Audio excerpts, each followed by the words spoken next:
Parmi les auteurs invités, Marine Anka a présenté son dernier livre, Le safari du papillon au Nigeria. Mon nom est Marina Anka, ce sont mes deux prénoms, donc c'est à moi. Ce n'est pas un pseudonyme inventé. Et dans mon premier livre, je raconte l'histoire de mes deux prénoms.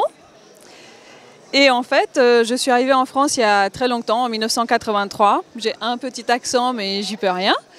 Et j'étais réfugiée politique parce que l'oncle de mon père était en prison, notre famille était persécutée, Ceausescu et la Securitate. Et donc en fait, à travers l'histoire de ma famille, je raconte l'histoire de la Roumanie.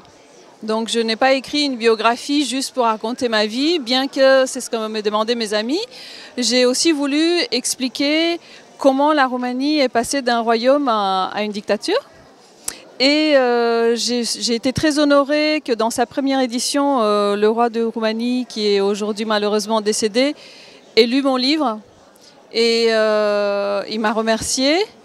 Et je suis très touchée par ça, parce qu'aujourd'hui il n'est plus là et il a eu la chance de le lire. Et en fait, je ne m'attendais pas à écrire autre chose, mais j'ai eu énormément d'échos positifs sur ma plume et sur mon style. Et ça a été une grande surprise pour moi. Et en fait, j'ai continué à écrire et depuis, je n'ai pas arrêté. Tout ce que je raconte est vrai. Je n'ai pas tout raconté, évidemment, parce que ça aurait été beaucoup trop long. Mais tout est vrai.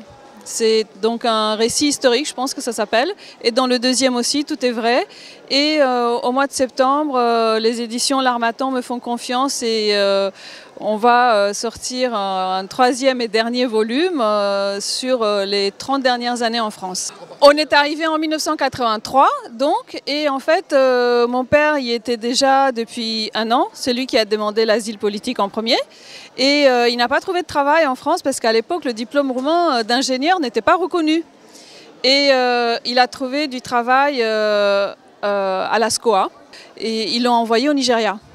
Je raconte les détails dans le livre. Et donc moi, je me suis retrouvée en arrivant à Paris. Je pensais que j'allais aller à l'école à Paris, que j'allais devenir parisienne. Et puis en fin de compte, j'ai fait connaissance avec la société française à l'école française de Lagos au Nigeria.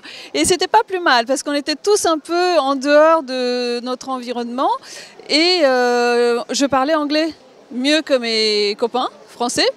Et nos profs parlaient anglais. Donc en fait, ça a été une bonne transition pour moi et une gymnastique d'esprit quand même, parce que le matin, je parlais roumain avec ma mère, dans le bus, anglais avec le chauffeur, parce qu'on venait nous chercher, et à l'école française, évidemment. Et c'était l'année où avait été introduit en France Éducatel. Et donc vraiment, dans mes romans, enfin mes livres, je raconte notre civilisation. Donc en fait, il m'est arrivé beaucoup de choses, enfin j'ai pas fait exprès, hein, mais voilà, donc j'en rends compte. Le premier livre, c'est Quand la chenille devient papillon, ou la dictature roumaine vue par une adolescente libre. C'est ma vie.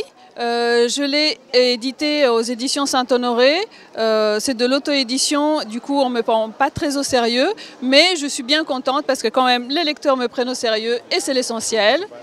Et les éditions L'Harmattan ont entendu parler de moi, ils m'ont fait l'honneur de me lire, ils m'ont proposé un contrat tout de suite et ils me font confiance, donc pour le 3e tome, il va apparaître chez eux aussi. Voilà, et le titre c'est Le safari du papillon au Nigeria, périple entre indigence et abondance, parce que là-bas on était riches parmi les pauvres et pauvres parmi les riches, et par rapport à la population locale et dans l'enceinte de notre école.